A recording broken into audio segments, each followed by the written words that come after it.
नमस्कार, मैं हूं मनोज वर्मा और आप देख रहे हैं अटेंशन। और आज अटेंशन में बात होगी कुंभ से सनातनी संदेश की। जी हाँ, केंद्रीय गृह मंत्री अमित शाह ने महाकुंभ पहुंचकर संतों के साथ संगम में स्नान किया। उन्होंने गंगा आरती की तो महाकुंभ में सनातन धर्म संसद का भी आयोजन हुआ, जहाँ सनातन से जुड़े कई विषयों पर चर्चा हुई। वहीं शाह के स्नान पर सियासत शुरू हो गई है। कांग्रेस अध्यक्ष खड़गे ने विवादित बयान दिया और कहा कि संगम में स्नान करने से गरीबी दूर नहीं होगी। हालांकि बाद में उन्होंने सफाई भी दे दी। ऐसे में अब सवाल यह है कि कुंभ से दिए जा रहे सनातनी संदेश के क्या मायने हैं और खड़गे का बयान क्या कांग्रेस की मुश्किलें और बढ़ाएगा। आज चर्चा इन्हीं सवालों के आसपास करेंगे, लेकिन पहले रिपोर्ट देखिए।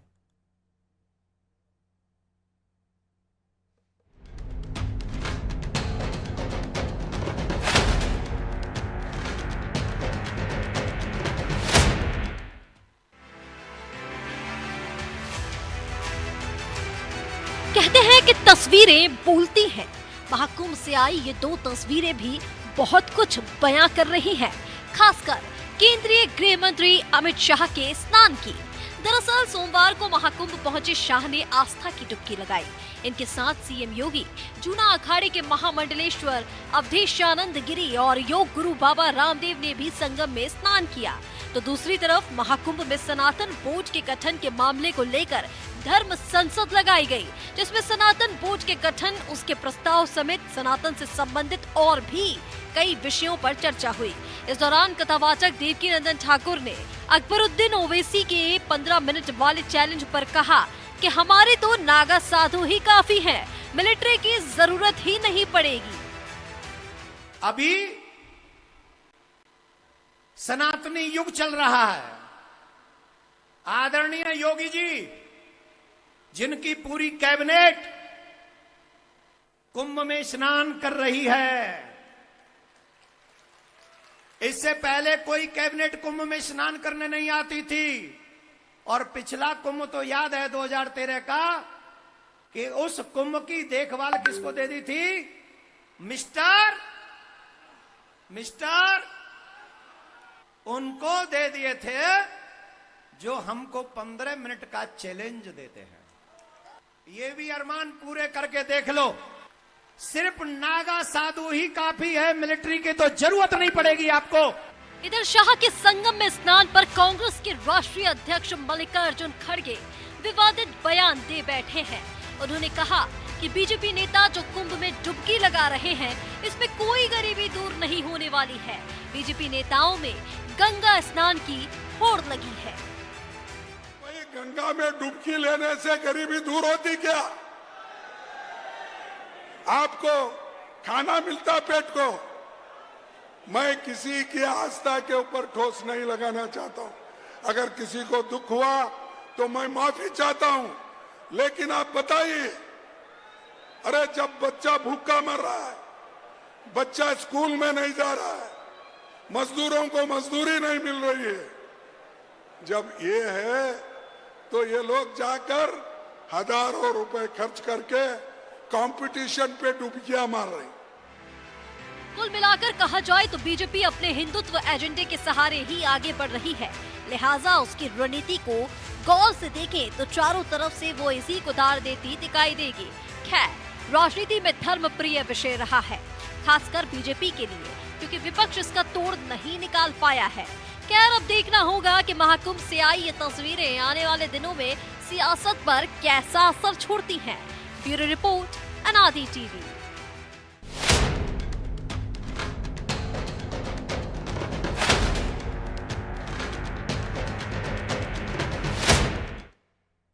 तो इसी पर चर्चा करने के लिए हमारे साथ जुड़ गए वरिष्ठ पत्रकार सुरेश शर्मा और हमारे सहयोगी प्रभु पटेलिया। तो स्वागत है शर्मा जी आपका अनादि टीवी में। और राजनीति में तस्वीरों का भी अपना एक महत्व है। एक तस्वीर हमने महाकुंभ की देखी और 2 लाइन आपने खड़गे जी की भी सुनी। भाषण उनका लंबा चौड़ा था, अडानी अंबानी संविधान से लेके। तो दोनों को कैसे देखा जाए, इत्तेफाक या जानबूझकर की गई टिप्पणी? और अमित शाह ने जिस प्रकार से डुबकी लगाई, संतों के साथ 5 घंटे रहे, संतों से मुलाकात की, उसको भी कैसे देखा जाए? ये कुंभ जो है और महाकुंभ विशेष रूप से जो प्रयागराज वाला है, उसका एक विशेष महत्व है। और उस महत्व के तहत सनातन संस्कृति को मानने वाले लोग जो हैं वो डुबकी लगाते हैं। वो राजनीतिक डुबकी नहीं होती। चूंकि राजनेता हैं, तो वो राजनीतिक डुबकी लगने लग जाती है। अन्यथा सभी अपने आस्थाओं की डुबकी लगाते हैं। आप और हम भी जाकर के जब जिस दिन डुबकी लगाएंगे या लगा ली है, तब हमने वहां जो है पत्रकार बन करके डुबकी नहीं लगाई। हमने सनातन के उन पुण्य कर्मों के लिए जो है हमने लगाई है कि भाई वहां हम त्रिवेणी में स्नान करेंगे तो उसके हमको पुण्य कर्म हमारे बढ़ेंगे और पुण्य लाभ होगा हमको। तो इसलिए जो लोग नहीं जानते हैं उनकी टिप्पणियां स्वाभाविक रूप से कुछ भी हो सकती है। और कई बार क्या होता है, विनाश काले विपरीत बुद्धि। अब कांग्रेस का बंटाढार तो हो ही रहा है, उसको ऐसा मूर्ख नेता मिल गया और ऐसा मूर्ख अध्यक्ष मिल गया, तो वो कुछ भी बोल सकते हैं। मैं मूर्ख जानबूझ करके इसलिए कह रहा हूं कि जिनको ये नहीं मालूम कि आप इस देश के बहुसंख्यक समाज की मान्यताओं पर कुठाराघात कर रहे हैं। ये कुंभ जो है, ये कोई नरेंद्र मोदी ने प्रारंभ नहीं किया, ना ये जो है भारत आजाद हुआ तो नेहरू जी ने और गांधी जी ने शुरू किया। ये तो परंपरा अनुसार जन्मों से चलता आ रहा है, हजारों वर्षों से चलते आने वाली परंपरा है ये। आप कोई निमंत्रण कार्ड बांटते हो किसी को क्या? कोई को निमंत्रण कार्ड नहीं देते हो। एक पंचांग होता है जिस पंचांग में हालांकि सब इस कुछ महाकुंभ लिखा को रहता लेकर एक आपत्ति ये भी थी कि इसमें निमंत्रण भी बांटे गए थे वीआईपी लोगों को, क्या आपको आना है? है। नहीं, वीआईपी लोगों का तो देखिए क्या होता है कि हर आदमी अपना जो ये राजनीतिक सब्जेक्ट है, इसकी आलोचना की जाना चाहिए। इसकी आलोचना यदि खड़गे साहब करेंगे तो हम उनको बुद्धिमान भी कह देंगे। लेकिन हमारा शुद्ध रूप से ये मानना है कि आप आखिरकार इन सब बातों की तरफ जा क्यों रहे? मनोज जी, आप बहुत बारीक बात को पकड़ने की कोशिश करिए जो मैं कहने जा रहा हूं। जी और वो ये कि आजादी के पहले इस देश में गुलामी काल के अंदर भी हमारी संस्कृति कायम रही। जब हम आजादी के दिनों के इतिहास को पढ़ते हैं, मैं कल ही अंबेडकर साहब को पढ़ रहा था, तो उन्होंने अनेकों अवसरों पर भारत की सनातन संस्कृति के बारे में अच्छी और बुरी बातें कही हैं। उन्होंने अंत में बौद्ध धर्म स्वीकार करने की बजाय वो इस्लाम भी स्वीकार कर सकते थे, लेकिन चूंकि उनका कहना था कि ये सनातन की छतरी के नीचे पनपा हुआ धर्म है, इसलिए मैं इसमें जा रहा हूं। उन्हें तो इस्लाम में जा सकते थे वो। तो ये एक जो बौद्धिक लेवल था उस जमाने का, हमने अपनी संस्कृति को बचा के रखा। आजादी के बाद से जो जिनको कहते हैं ना कम विजन और कम सोच वाले नेता डेवलप हुए हैं, उन्होंने इन सारी व्यवस्थाओं के ऊपर आक्षेप करना चालू किया। ये इनका सब्जेक्ट नहीं है। खड़गे साहब के बेटे नास्तिक हैं, घोर नास्तिक हैं। कितनी बार जो है वो दक्षिण भारत के लोगों के साथ आवाज में आवाज मिला करके हिंदू समाज के खिलाफ, हिंदू धर्म के खिलाफ टिप्पणियां कर चुके हैं। तो इसलिए खड़गे जी से तो यही अपेक्षा। ये घोर विरोधी हिंदू विरोधियों का एक जमघट बन गया है, जिसमें राहुल गांधी का परिवार ईसाई है और ये खड़गे जी का जो परिवार है इसका पता नहीं क्या है वो, लेकिन वो सनातन संस्कृति के खिलाफ टिप्पणी करते रहते। अब मैं आता हूं अमित शाह जी वाले मामले। जी अमित शाह जी, दो प्रकार की बातें हमें रखना पड़ेंगी। पहला ये कि वो भी सनातनी परिवार से हैं, विचार परिवार से हैं, और सारा देश का जो वातावरण निर्मित करने की भूमिका नरेंद्र मोदी, अमित शाह जी और योगी जी और सब बाकी लोगों ने जो निभाई है, उसके एक अंग है वो। दूसरा, वो देश के गृह मंत्री हैं। गृह मंत्री होने के कारण किस प्रकार की व्यवस्थाएं वहां लोग इकट्ठे हो रहे हैं उनको मिल रही है, कोई व्यवस्था का मामला है, सुरक्षा से संबंधित कोई विषय है, इन सब बातों का चिंतन मनन करने का काम भी गृह मंत्री का होता है। लेकिन मैं बहुत कठोरता से अपनी बात को कहना चाहता हूं कि इस देश के लोगों के अंदर 2014 के बाद से चेतना आ गई है। उन्हें ये मालूम है कि सत्ता ही सारे रास्ते खोलती है। आप देख लीजिए, राम मंदिर बनता जा रहा है, आप देख लीजिए सनातन बोर्ड बनने की बात हो रही है, आप देख लीजिए। आप बताइए कितनी अचरज भरी बात इस देश के अंदर है, और कैसे लोग हमारे देश के प्रधानमंत्री रहे हैं और हम उनको महान कहकर थक गए कि जिस पाकिस्तान ने बंटवारे के बाद हिंदू समाज के जो लोग छोड़ करके आए थे उनकी संपत्ति को तो शत्रु संपत्ति घोषित की, बांग्लादेश ने शत्रु संपत्ति घोषित की, और हमने एक वक्फ बोर्ड बना करके जो हमारे यहाँ से मुसलमान जो एक प्रकार से संघर्ष के बाद गए थे उन लोगों की संपत्ति को वक्फ की संपत्ति बना दी। बिल्कुल, मैं आऊंगा दोबारा शर्मा जी आपके पास। जी, तो चूंकि प्रभु जी वक्फ का जिक्र किया और जो दो चीज़ हम बात कर रहे हैं उस पर भी हम आ जाते हैं, क्योंकि आज ही जो वक्फ संशोधन अधिनियम है वो उसको जेपीसी ने पास कर दिया है। 14 संशोधन जो सत्तारूढ़ पार्टियों के थे उनके गठबंधन के, उसको मंजूर कर लिया। दूसरी खबर बगल उत्तर प्रदेश के बगल उत्तराखंड से आई है, यूसीसी को मंजूरी दे दी है। तो ये सारी चीज़ें और सनातन बोर्ड के गठन की मांग, और जो देवकी नंदन को भी आपने सुना, और जो शर्मा जी ने कहा कि 2014 के बाद से एक चेतना आई, ये महज एक इत्तेफाक देखें सारे फैसले आज ही के दिन, या एक प्रयोग सोची समझी रणनीति के तहत आज ही के दिन को चुना गया है। नहीं मनोज जी, ये इत्तेफाक ही है। देखिए, यूसीसी का बिल उत्तराखंड में विधानसभा ने बहुत पहले पारित कर लिया था। उसको लागू करने की उन्होंने समय सीमा निर्धारित कर ली थी। जिस फेज में उसको लागू होना था, आपत्तियां वगैरह के बाद उसको उन्हें लागू करने का पहले कह दिया था। महाकुंभ में जो धर्म संसद होती है, ये जब से महाकुंभ हो रहा है तब से धर्म संसद इसमें होती रही है। राम मंदिर की बात करें तो राम मंदिर की अलग यदि कहीं जगती रही पूरे समय, तो उसका सबसे बड़ा योगदान जो है इस कुंभ का योगदान था। कुंभ में जो धर्म संसद होती है उसमें साधु संतों ने हमेशा इस बात को उठाया, क्योंकि वो जो अखाड़े जहाँ आते हैं इस कुंभ में, वो नागा साधुओं ने राम मंदिर के लिए लड़ाइयाँ भी लड़ी हैं, हाथ में तलवार भी लिए उनने, जो आमतौर पर वस्त्र भी नहीं धारण करते, लेकिन वो जो है उस आंदोलन में उन्होंने अपनी प्राणों की आहुति भी दी है। तो निश्चित तौर पर धर्म की रक्षा के लिए ही है, और ये जो है धर्म का ही, हिंदू धर्म का सबसे बड़ा सम्मेलन है। बिल्कुल। महाकुंभ या कुंभ जो होता है वो तमाम हिंदू धर्म के जो साधु संत हैं, अखाड़े हैं, वो सब एक जगह जुटते हैं, उस धर्म के अनुयायी वहाँ पर आते हैं। दुनिया का सबसे बड़ा धार्मिक सम्मेलन भी इसको कह सकते हैं। और वो कहें कि वो लोग आते हैं वहाँ पर, जगह जगह पंडाल चलता है, कथा चलती है, वो श्रवण करते हैं, कई लोग कल्पवासी करते हैं, यहाँ पे पूरे समय रहते हैं। तो वो अपने यहाँ कुछ ना कुछ लेकर जाते हैं, कुछ अपने पाप मिटाने के लिए आते हैं, पुण्य अर्जित करने के लिए, तो पुण्य अर्जित करने का काम करते हैं। और यहीं से धर्म यदि बचा रहा है इस देश में, तो उसकी बहुत बड़ी वजह ऐसे आयोजन रहे हैं जिसकी वजह से आज भी हिंदू धर्म बचा हुआ है। तो वो उनका अपना एक धर्म का वो प्रयोग है जो लगातार चलता रहता है धर्म संसद को लेके। अमित शाह जी का जाना ये भी एक संयोग हो सकता है कि आज के दिन वहाँ पर पहुँचे वो, क्योंकि एक मौनी अमावस्या को महाकुंभ का सबसे बड़ा आयोजन होने वाला है, सबसे ज़्यादा भीड़ भाड़ होने वाली है, और वीआईपी मूवमेंट उसको के चलते आम लोगों को दिक्कत ना हो, तो आमतौर पर वीआईपी लोग ये ऐसा करते हैं कि उसके 1-2 दिन पहले आगे पीछे अपना जो उनका जो सनातन परंपरा में जो उनका पुण्य लाभ अर्जित करना है, जो अपनी धर्म के प्रति आस्था है, क्योंकि 12 साल बाद ये आयोजन कुंभ लग रहा है, 144 साल बाद वाला ये महाकुंभ है, तो किसी भी व्यक्ति के जीवन में ये महाकुंभ एक ही बार आ रहा है। बिल्कुल। तो निश्चित तौर पर वो इस अपनी जो धार्मिक मान्यताओं के तहत वो जो है अपने कर्मकांड करने के लिए वहाँ जाना चाहता है, तो निश्चित तौर पर वो गए। उनने, अमित शाह ने वहाँ पे कोई धार्मिक संदेश नहीं दिया है। वहाँ पर जाके अमित शाह ने नहीं कहा कि सनातन बोर्ड बनना चाहिए, हम इसकी मांग करेंगे। चूँकि आप गए हैं तो संतों का आशीर्वाद भी लेंगे, आप देश भर के संत महात्मा हैं तो वो उनके पास भी पहुँचे, चर्चा भी हुई।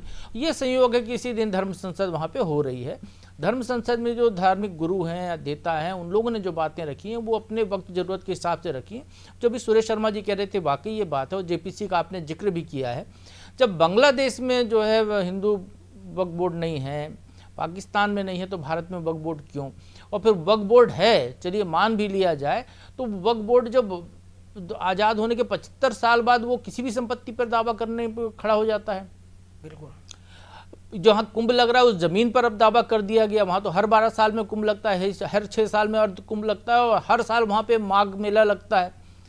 माघ मेले में भी जो एक चौथाई लोग तो वहाँ पहुँचते ही पहुँचते हैं, जितने जो यदि पंडाल लगा कर रह रहे हैं, तो उतने लोग मान लें कि उतने लोग तो पहुँचते हैं। किसी की निजी प्रॉपर्टी नहीं है, लेकिन उस पर भी दावा कर दिया गया। तो इस तरीके की जो ये दावे की जो राजनीति है कि आप जो है कहीं ना कहीं उकसाने की राजनीति, भड़काने की राजनीति, ये जब सब प्रयोग होता है तो उसके लिए आवाज़ आती है। तो वही आवाज़ आ रही है। यदि वहाँ पर सनातन बोर्ड की मांग की गई तो पहली बार मांग नहीं हुई है। सनातन बोर्ड की मांग जब भी संत महात्मा जो भी जुटते हैं 2-4, तो सनातन बोर्ड की मांग वहाँ पर आती रहती है। मंदिरों का जो सरकारीकरण कर दिया गया, उससे मुक्त करने की बात यदि मांग उठी है तो ये भी हमेशा उठती रही है। क्योंकि आप ये बताइए कि किसी भी मंदिर में पूजा पद्धति वहाँ पर जो होगी, उस मंदिर के जो पंडित हैं, जो पुजारी हैं, उनकी मर्जी से होगी, या भगवान को भोग क्या लगे ये कलेक्टर तय करेगा। भगवान कौन से देखा ना कि रामलला जब तंबू में थे तो 3 पोशाक साल भर में उनको मिल रही है, और अब देखिए कि वहाँ पर एक दिन में उनको जो है 300 से ज़्यादा पोशाक आ रही है। तो ये सब तय करने, किसी की आस्थाओं को नियम कायदे में बांधने का काम क्यों? तो ये निश्चित तौर पर जब आप यदि एक धर्म के लिए करें तो दूसरे धर्म के लिए भी यही होना चाहिए। सभी धर्मों के साथ एक जैसा समता का व्यवहार होना चाहिए। अंबेडकर जी ने समता मूलक समाज की बात की ही थी देश में, तो आप फिर वहाँ पर ये चीज़ें करिए। तो कहीं ना कहीं हमारे यहाँ जो विरोधाभास हैं सरकारों के कामकाज में, धार्मिक स्वतंत्रता के मामले में, उस सब को लेकर ही आवाज उठती है। तो वो आवाज यहाँ पर, लेकिन नियत में तो है कम से कम जी। तो शर्मा जी, बात चूंकि डिप्की की हो रही थी, गंगा जी की हो रही थी, तो जो खरगे जी ने कहा उसी को आगे बढ़ाता हूं, क्योंकि एक तस्वीर हमने उत्तर प्रदेश चुनाव के समय भी देखी थी पिछली बार, कि आचमन करते हुए फोटो आई थी, तस्वीरें प्रियंका गांधी की। तो ठीक है, डुबकी लगाने से गरीबी दूर नहीं होती, तो आचमन से भी नहीं होती, वो तो प्रयास करने होंगे। नहीं तो देश में गरीबी कहाँ है? देश में की गरीबी तो इंदिरा जी पहले ही हटा चुकी थी। क्या उन्होंने नारा दिया था गरीबी हटाने का, तो क्या इंदिरा जी ने गरीबी नहीं हटाई क्या? तो क्या देश को उल्लू बनाया गया था क्या? तो गरीबी तो पहले ही हट चुकी तो थी। ये वैसे ही है ना जो उसके बाद जातिगत नए जनगणना को लेकर राजीव गांधी कहते थे और अब जो राहुल गांधी कह रहे हैं, इंदिरा गांधी ने इंदिरा भी कहा गांधी था। कहती थी, अब राहुल गांधी जो कह रहे हैं। नहीं, मैं वही कह रहा हूं। तो आपकी दादी नानी कह चुकी है कि भाई हम तो गरीबी हटा चुके हैं, और उन्होंने नारा दिया था, देश में सरकारें बनाई थी इस आड़ को लेकर के। आज आप संविधान हाथ में लेकर के ये कह रहे हैं कि संविधान में गरीब आदमी के लिए कुछ भी नहीं है, वही राजा महाराजाओं के लिए थे, 3 लोगों के लिए काम हो रहा है आजकल। आप बताइए कि आपको पोर्ट बनाने के लिए हम जो अपने यहाँ काम करने वाले उनको कह सकते हैं क्या? पोर्ट बनाने के लिए पोर्ट जितने पैसे चाहिए, बैंक उनको फाइनेंस करेगा तो वो पोर्ट ले ले, वो अपने जो है एयरपोर्ट ले ले, वो जो है बंदरगाह ले ले, कौन रोकने वाला है? आप नौकरी मांगने के लिए लोगों को प्रेरित करते रहे जिंदगी भर, आपकी नीति नौकरी से ऊपर नहीं गई। मैंने प्रभु जी आपके सामने एक बार पहले भी कहा था, जी। मैं आरआर कैट के कार्यक्रम में गया था, वहां वैज्ञानिकों ने ये कहा कि हमारे पास वो तकनीक ही नहीं थी कि हम अपनी जनता को ये आह्वान कर सके कि आप उद्योग लगा लीजिए, आप छोटे छोटे जो है प्रोत्साहन वाले उद्योग प्रारंभ करिए। ऐसी तकनीक ही नहीं थी हमारे पास, हम विदेशों से तकनीक लेने की स्थिति में नहीं थे। अभी 2014 से लगाकर 2024 तक उस तकनीक को 5 गुना स्पीड से बढ़ाया गया, जो पहले भी इस तकनीक की तरफ खोज हो चल रही थी। मैंने आपको यह भी कहा कि पानी में कटिंग करने तक के लिए हमने लेजर का व्यवस्था कर ली परमाणु के माध्यम से। तो इतनी जबरदस्त तकनीक हमारे पास आई है। अब हमने कहा है कि आप जो है एजुकेशन नौकरी देने वाली की बजाय आपको जो है रोजगार जनरेट करने वाली व्यक्ति बने, कि भाई मेरा काम होगा, मेरा व्यापार होगा, मेरा कारखाना होगा, और आप जो है उसमें तो आपने जो है व्यवस्थाओं को ठीक से संभाला ही नहीं। मैं नहीं कह रहा हूं कि तकनीक पैदा करने में उन्होंने कोई कमी रखी होगी, लेकिन आपने आज जो परिस्थितियां बन रही हैं उन परिस्थितियों के हिसाब से आप सोचने की आदत डालिए। इसमें नहीं चल सकते प्रभु जी। बहुत सोचने की बात है कि आज हमारे नेताओं के पास, किसी के पास विजन है? केवल तंज, केवल बदतमीजी, केवल दुर्व्यवहार, केवल अपमान, इसके अलावा कौन बड़ा नेता है जो ये कहता है कि मेरे सपने का भारत ये है? आपने किसी के मुंह से सुना? नरेंद्र मोदी को छोड़ दीजिए, मैं नहीं कह रहा हूं, उनका नाम लाऊंगा तो लोगों को बुरा लगेगा। 2047 का विजन के बाद राहुल गांधी जी से भारत का विजन सुनते हैं कभी? अरविंद केजरीवाल से भारत का विजन सुनते हैं कभी? शरद पवार से सुनते हैं? अखिलेश से सुनते हैं? तेजस्वी से कभी सुना कि भारत का विजन क्या है, उनके राज्य के लिए? लेकिन वो जो सनातन चल रहा है उसी को नहीं समझ पा रहे हैं, तो विजन की क्या बात करें? मालूम ही नहीं सनातन क्या होता है, उनको मालूम ही नहीं। अधिकांश जो लोग बोल रहे हैं उन्हें सनातन का मालूम ही नहीं है। जिस सनातन में हम उन देशों को नहीं जानते थे, उनके मानव कल्याण, जीव जंतु के कल्याण की भावना हमारे अंदर रखी गई थी। हमारे संत महात्मा आज भी यही कहते हैं कि विश्व का कल्याण हो। हमने विश्व घूम के नहीं देखा, लेकिन हमारी अब समुद्र पार करके जाने की व्यवस्था नहीं थी, लेकिन उसके बाद भी विश्व कल्याण की बात करते थे। आप जीव जंतु ये अब एक एक चीज को उठा करके देखिए। मैं उस विद्वत्ता में नहीं जाना चाहता जो बाकी लोग कर लेते हैं, कि आप सब चीजों को, हमारे भगवान के पास आप चाहिए, वहां पशु भी मिलेगा, जंतु भी मिलेगा, प्रकृति भी मिलेगी, सबके साथ तो सभी है, नाग किन्नर गंधर्व सभी हैं। तो लेकिन तकनीक की बात की ना शर्मा जी, वो एक तकनीक अभी केजरीवाल ने आज ही बताई है कि हरियाणा सरकार ने जहर मिला दिया था यमुना नदी में, और वो केजरीवाल जो पोल्यूशन नहीं रोक पाए ना, लेकिन उन्होंने वो जहर को दिल्ली के बॉर्डर पे रोक दिया है। तो ये नई तकनीक अभी आज ही केजरीवाल ने इजाद की है, इस पे फिर कोई चर्चा करेंगे। लेकिन प्रभु जी जो बात है जी, हिंदुस्तान की राजनीति में ये एक बहुत बड़ा हमारा उदय हुआ है कि ऐसा एक व्यक्ति, मैं इसीलिए कह रहा हूँ कि हम इस पे फिर चर्चा करेंगे। तो टेक्नोलॉजी की आपने जो बात की, लेकिन प्रभु जी जिस प्रकार के बयान की हम बात कर रहे हैं कि अगर कोई सनातन को मानना है, जिस धर्म को मानना है उसको मानने दीजिए ना, उस पर मीन में क्यों निकालना? आपको अगर आपकी आस्था, अखिलेश की आस्था थी, वो जाकर डुबकी लगा कर आ गए, उन्होंने कोई उसका प्रचार नहीं किया। जिसको राम मंदिर के दर्शन करने जाना चले जाइए, जिसको डुबकी लगाना चले जाइए।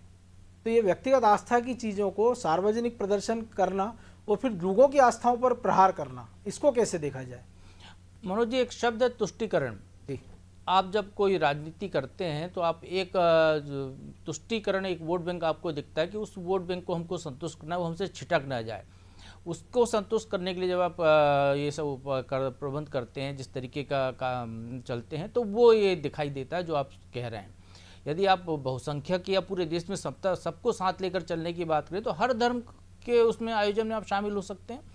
आप अपने पूजा पद्धति, रीति नीति से अपने धार्मिक कार्यों को कीजिए, दूसरा यदि आमंत्रित करा तो उसके जाके वहाँ पे हाजिरी बजा के आ जाइए, उसमें क्या रोक है। और जो सनातन है वो तो सनातन है ना, सनातन का अर्थ ही यही है जो शुरू से चला आ रहा है वही सनातन है। उसमें ना हिंदू है ना बौद्ध है, क्योंकि हम ये सब तो हमारे हिंदू धर्म से ही निकले हुए ब्रांच है, उसी सनातन के हिस्से हैं सब, वहीं से निकल कर लोग आए हैं, वहीं से निकल के कुछ धर्म संप्रदाय बनते चले गए, हमने सबको स्वीकार किया, सब हैं। अब अमित शाह जी की डुबकी पर सवाल हो जाए कि अमित शाह तो जैन है और वहाँ पे डुबकी लेने चलेगा जैन होने के बावजूद, तो उसका क्या अर्थ है? कोई सवाल नहीं, क्योंकि वो सनातन नहीं है तो सनातन धर्म के क्रियाकलापों को मानते हैं, उनके नियम धर्म को मानते हैं, वहाँ पर उसको। और हमारे यहाँ तो विदेशी भी जा रहे हैं, दूसरे धर्म के लोग भी जा रहे हैं, अब कोई ऐसा रोक तो है नहीं। अखिलेश यादव चले गए, अखिलेश यादव भी उसी काम के लिए गए, वो भी वहाँ पर, और भी बहुत सारे लोग। अखिलेश यादव दूसरे धर्म के नहीं है। हाँ, उनका व्यवहार नहीं, जिस राजनीतिक विचारधारा राजनीति के हिसाब से हाँ, कह रहे हैं। जिनने कुंभ के आयोजन को लेकर सवाल खड़े किए वो उसी कुंभ में डुबकी लगाने चले गए। उनका धर्म हिंदू ही था, लेकिन उनका आचरण हिंदू जैसा नहीं था, ये मान सकते हैं। आचरण पे फिर कभी चर्चा करेंगे, लेकिन वक्त फिलहाल इतना ही था। बहुत धन्यवाद शर्मा जी। तो कुंभ के सनातनी संदेश जो समझ सकता है वो समझ सकता है, लेकिन नेताओं को कौन समझाए कि ये जनता की आस्था का प्रश्न है, उसकी जनता की आस्था से खिलवाड़ मत करिए, उस पर छोड़ दीजिए। अब वोट बैंक की जहाँ तक राजनीति की बात है, तो ऐसा कुंभ जो हमारे सहयोगियों ने भी कहा है कि या तो 12 साल में एक बार आता है, तो उसको तो कम से कम राजनीति से परे रखा जाए। अटेंशन में आज इतना ही, मुझे दीजिए इजाज़त और आप देखते रहिए अनादि टीवी। नमस्कार।